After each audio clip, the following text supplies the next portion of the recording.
Да, вижда ли се сърцето? Да. Мисля, че се вижда. Добре. Движение на стрелата с над 100 км в час към дървено малко сърчице, което виси на коноп. Разстоянието е 12 метра. Стрелба с лък. Спортът, който преди 3 години открива за себе си учителят по изобразително изкуство от Петрич Лъчезар Янакиев. Пред екипа ни прави още една демонстрация. Стрелба на дървена лъжичка от кафе, поставена върху малко напренче. Разстоянието се запазва. 3 от 3 успешни опита при тази демонстрация. Подготовката за стрелбата започва всъщност с поставянето на тетивата. Тук са нужни също прецизност и отработени движения, да не се повреди, а и да бъде в максимално изпънато положение. Двата крака.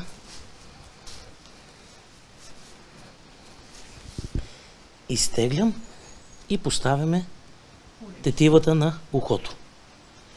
Така, вече сме готови. Лъка е готов за работа. Лъчезар Янакиев разказва, че стрелбата с лък я приема по един специфичен начин. Когато стрелата излети, все едно отрицателната енергия излиза от тялото и потегля в посоката й.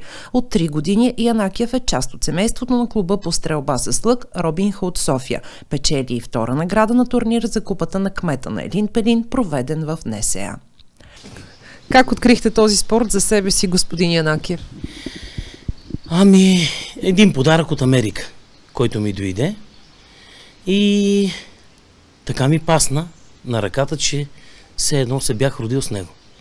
Това нещо все едно е било забравено във времето.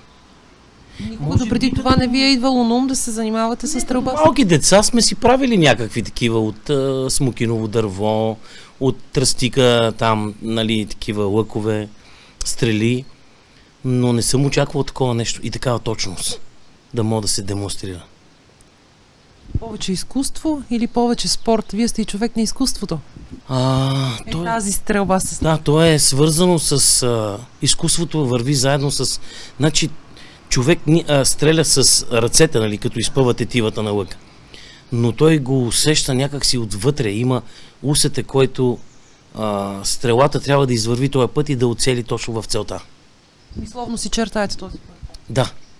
Това е все едно ти си така се нагласен, че трябва да оцелиш целта точно там, където трябва да отиде стрелата. Какво ви дава този спорт? Релаксирам по този начин. Приятели, които се занимават също от цял свят. Пишат ми хора от Аржентина, Бразилия, Мексико. Хора, които са живяли в Америка. Даже сега комуникирам с един човек, който живее в България. 40 години е живял там. Той е ловувал с лък.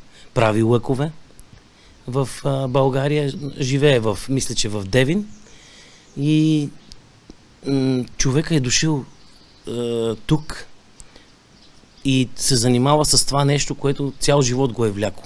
Но вече тук на местна почва.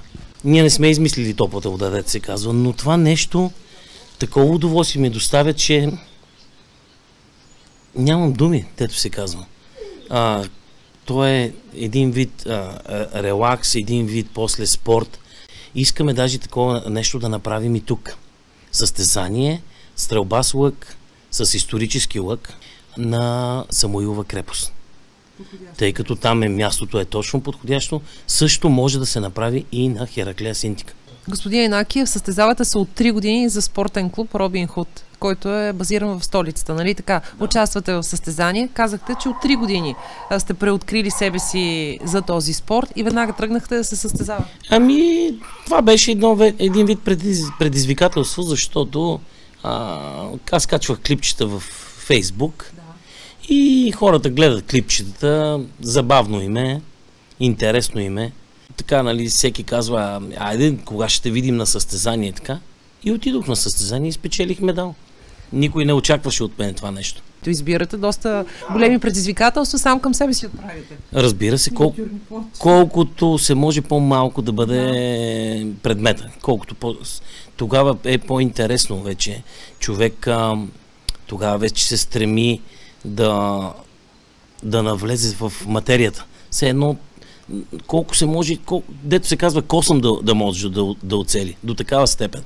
За състезания са тези стрели, които се използват, карбонови стрели, ползвам, това са обикновените стрели, които са, с естествени пера, карбонова стрела. Колко време дневно отделяте задължително за тренировка? И задължително някъде по половин час си отделям така от моето време, което на мен ми е приятно, доставя ми удоволствие, правя си едно клипче, което е една минутка и половина и да ни е успешен, да. Голямата цел на Лъчезар Янакиев остава да създаде клуб по стрелба с лък и в Петрич. В тази школа ще може лично да обучава в този спорт проявяващите интерес. Вярваме, че и това ще се случи.